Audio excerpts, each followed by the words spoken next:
everyone and welcome to Long's Toys. Today we're taking a look at another Takara Tomy Generation Select as sold to me by Hasbro.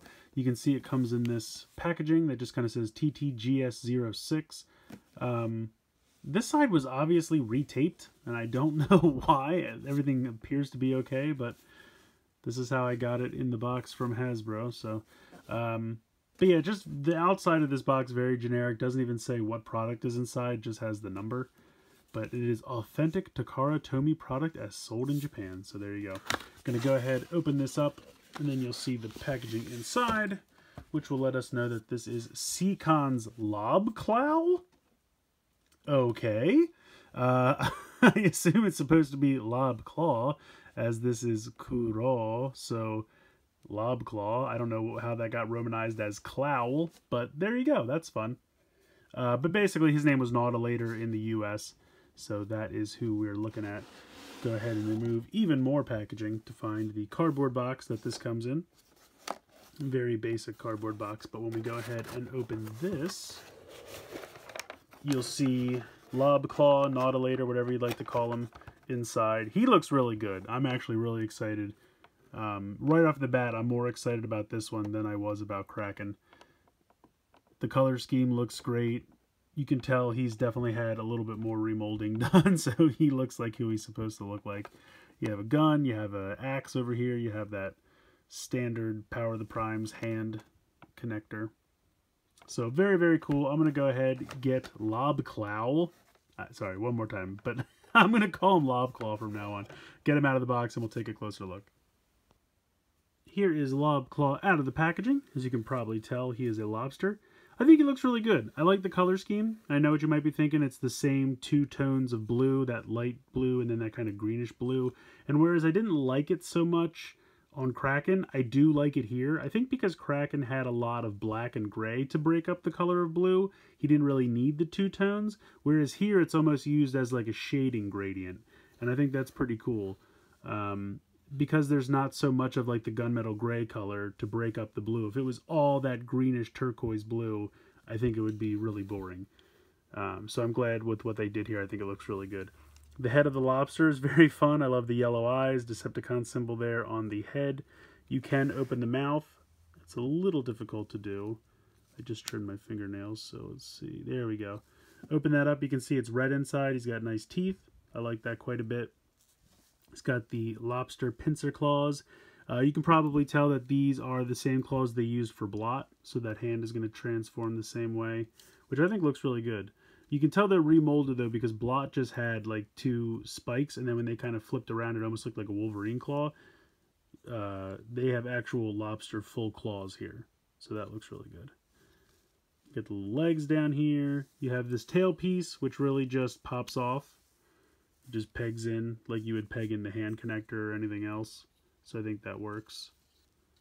It's kind of funny, in certain spots and under certain lights, this almost looks like it's yellowing, and I feel like it's like an older toy that I like, you know, ruined with from the sun or smoke damage or something, but it's just kind of the color that they went with. It really works though. It looks better on camera than it does under the yellow lights that I have, but I really, really like this Lobster Mode. I feel like it's not so obvious that this mold was used for something else and remolded. I think they did a really nice job remolding this. Sadly, a lot more than they did with Kraken. I think this is way more successful. But the Lobster Mode looks great. He has the standard hand piece that all these guys come with the articulated fingers, and then the hand that can, or the thumb that can switch from side to side, however you want to do that. He also comes with this gun. Pretty basic, but it gets the job done. And then he has this axe that has this kind of like rose color metallic finish on the axe, which I think looks really good. Also has like a port up here where it almost looks like that could be like a cannon, or maybe you could plug something together. Almost have like a blade blaster or power blaster situation going on here. No, that's it's a little too tight to peg anything in there, although it looks like it totally should. So, I don't know. But anyway, the axe looks good. I'm going to put that off to the side. So let's go ahead and we will get into the robot transformation. Transformation is pretty simple. You can go ahead and start by removing the lobster tail. You can actually flip this around this tail piece flips around, and then you can use this as another gun, which is pretty cool. I'm going to put that off to the side. You're going to open up...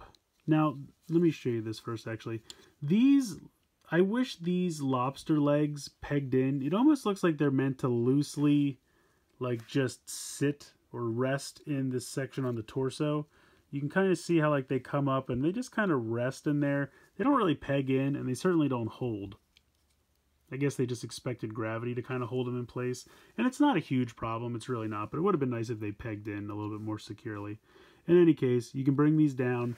There's a tab here and a tab spot there, so they do peg in securely to the what will become the robot legs. So then you're going to just open this up like you would pretty much any Combiner Wars character. Bring these down, close this back up, and then you can split the legs apart and then spin the whole waist 180 degrees. Now, with the lobster legs, they are kind of in the way, but you have a few options. The directions tell you to fold them straight back like this. If you prefer, you can fold them forward. So whatever way you think works better, I'm gonna put them back. I think I do like it better folded back because it hides slightly better than in the front. But whatever way you prefer, you do have the option. So if I move this up a little bit, you're just going to bring these down. And now they have these shoulders that can come out. So if you want to get some more movement for the lobster claw, but you're just going to push it in. You're going to spin that fist around like I talked about earlier. And then you just push this all the way into the body. And then bring that down. You're going to have that ball joint there for the shoulder. So just do the same with the other one. Flip that hand around. Just like that, and you can see you're pretty much done. This is going to lift all the way back, and you see you have a piece here, you have another hinge here. All you're ultimately trying to do, you can see the two tabs here, they're going to peg in right here and right here. Really, whatever angle you need to accomplish that, if you want it to be all the way out like that, you can do it that way. If you want to kind of push this in a little bit, fold this down a little bit, and then push it in so it's like a little bit more compact, it's fine. It doesn't matter as long as you get that head pushed in. Now, it may matter later on for different feet and arm configurations, but for the robot mode, it doesn't really. And then you just spin the head around 180 degrees. And there you go. There is Lobclaw or Nautilator, depending on which name you prefer. I think he looks really, really good. So I like him a lot. He does have the giant lobster feet just hanging off the back, which isn't the best. I really don't mind the kibble of the head, though. I think that actually looks pretty cool. I love the head sculpt. It's simple, but I really like it a lot. He's just got red eyes with a nice gold faceplate. I really like it. Really nice Decepticon symbol there on the front. Looks very good. Head's on a ball joint, so you got a little bit of back and forth, but mostly side to side. You got a ball joint in the shoulder there. Like I said, if you want to move the joint for the body part of the shoulder, you can. Otherwise, the arm part of the shoulder has that ball joint. Ball joint there in the elbow. So he does not have a bicep swivel, but I really don't think you need it. The wrist doesn't move at all because of how it transforms. You do have that swivel in the waist because of the transformation. Ball joint in the hip. Thigh swivel. Pretty much 90 degrees in the elbow. And then nothing in the ankle because that's all one solid piece. But again, I think he looks great. I'm really not complaining for articulation. I absolutely love him. Color scheme looks great. Head sculpt's great. Accessory-wise, like I said, you have this axe. You can pop that in. You have the one gun. You can peg that in. I kind of like the gun, even though it's kind of simple. I think it looks good. Like I said, you have the second gun. If you wanted, you could even go crazy. Guns on top of guns. It's all good stuff. So, a lot of nice accessories there. But yeah, robot mode I think looks absolutely fantastic. I think it's really successful and I like it quite a bit. Alright, next up for the foot transformation. Actually, I guess would it be easier to do the arm transformation first? It probably would. So we'll do the arm transformation first. You want to bring this back. You're going to twist the head around. Push this through like so. then you're going to have to bring this up and again just figure out a way to get this to go, because now the head's kind of in the way. So you just want to ultimately, I think in this case I might just do that 90 degree just because it's easier and it doesn't get in the way. That way you don't get in the way of the head inside. Now you're going to take the arms and spin these around. You can leave the fist out. You can flip it back around to the claw. It really doesn't matter. The cool thing is you can see there's a little like notch here on the side of the claw, and that's going to hook onto this peg on the side of the head. So you're going to kind of, let me get closer so you can actually see what I'm doing. So you can see the little peg there, and that's going to kind of pop right in there like that. It's not like a super tight peg or anything like that. It's literally just like a little catch just to kind of hold it in place so it's not flailing all over, but it works very well. So bring that around and then just pop it right on there. No problem whatsoever. And then you're pretty much done. You're just going to peg the legs together and there you go. Now, they tell you, I think, to bring this around, like depending on what arm you want it to be, they want you to bring it around like this. And I guess you technically would still have the elbow here, but I kind of like to do it so that I would do it the other way and then use the knees as my elbows. But then you're going to have all this in the way. So what I do is at that point, I just bend this back like I showed you earlier as a possibility. Either way is fine. You can do it like this. You can do it the other way with them folded back and then use the waist as the elbow. I kind of like to use the knees as the elbow. That's just me. And then you would just take your hand connection and apparently drop that piece out. Then you can pop this back on here, close up the hand, you're good to go. So this just fell out of here. I don't think that should be a big deal. That just pops back in there. Oh no, it's a little loose on this one though. But anyway, that's where you could put a Titan Master if you wanted to. Or power, not Titan Master, what are they called? Prime Master, whatever. They didn't want to call them Power Masters for some reason, but that's essentially what they were. So there you go. There is the hand configuration, arm configuration, I should say. Next up, going with the foot configuration, you're going to take this off of here. It's very simple. I'm going to unpeg these temporarily, move this back so that I can flip this. I think I have to spin the head around for that, 180, and then you're going to want to put that like that. And then you can close this back up a little bit tighter. And then you're going to pop these back on where they were, like so. Then you're going to take this, and I believe you don't, yeah, you put it back like this. So you can leave these back the way they were. And then you're literally just going to open this up, flip this back in where this goes. Close these up. Now, I don't know what it is, but for some reason, the one leg doesn't like to close on mine anymore, and I don't know why. I mean, it closes enough, but you can see how it doesn't close up as much as it should. But in any case, there's your foot.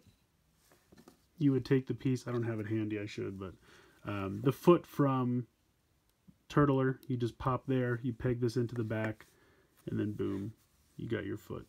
But yeah, that's the foot combination. Much like with Kraken, going from the foot configuration to the gun configuration is very simple. I'm going to have to unpeg this again temporarily, because unfortunately every time you want to move this piece, you kind of have to make sure that this stuff's not in the way. So I think I'll turn the head back 180 degrees, put this in like so, and then I can close this back up.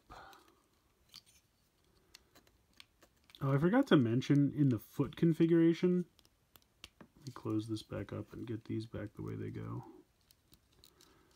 Like so. In the foot configuration, they wanted you to take this piece and peg it in here. I mean, you can, or actually I think they wanted this, you can rotate it in a way that this is actually down here, and then you would peg this in underneath so it looks more like that. I don't know, to me that just seems weird. If you want somewhere to store that weapon, go for it. But I don't know, to me it just kind of seems not worth it. Anyway, in the gun mode, they're going to take this, peg this back into here, peg this into here like so, and then take the hand piece, unplug that, and then peg this back into here so that the larger robot can hold it. But again, it's going to be weird because like this is going to get in the way of those feet underneath. I don't know, I almost don't want to peg this in because these things peg in so snugly. It's hard to get them out after you peg them in. Alright, so we'll just say there you go. It's pegged in. You can put the hands in, as I guess, as far as they'll go when they're not running into the lobster feet. And then I think this goes down like this. And then there you go. You have your gun mode. I don't think this guy is the best gun mode, but he seems to be okay. I like Lobclaw a lot. I really do. Unfortunately, Kraken is still my least favorite of the 4 that I've reviewed so far. I just think this guy works. I think it's a really smart retool of the blot mold. The color schemes look great. The head sculpt is great. The transformation's fun. The lobster mode looks really good. The robot mode looks really good. The arm and the foot modes are fine. I think the gun is the weakest out of the 3, but like I said, you have plenty of others to choose from when it comes to, you know, the gun mode. So I feel like as long as he's a successful leg or arm, he should be perfectly fine. But yeah, this guy's great. I definitely love him. So I definitely recommend picking him up if you can. I mean, let's be fair. I recommend picking up all the Seacons. I think they're great. They did a really nice job with these so far, and I'm really excited to pick up the last 2. So that's going to do it for this review. Please like, share, and subscribe. Hope you guys enjoyed the video, and as always, thanks so much for watching.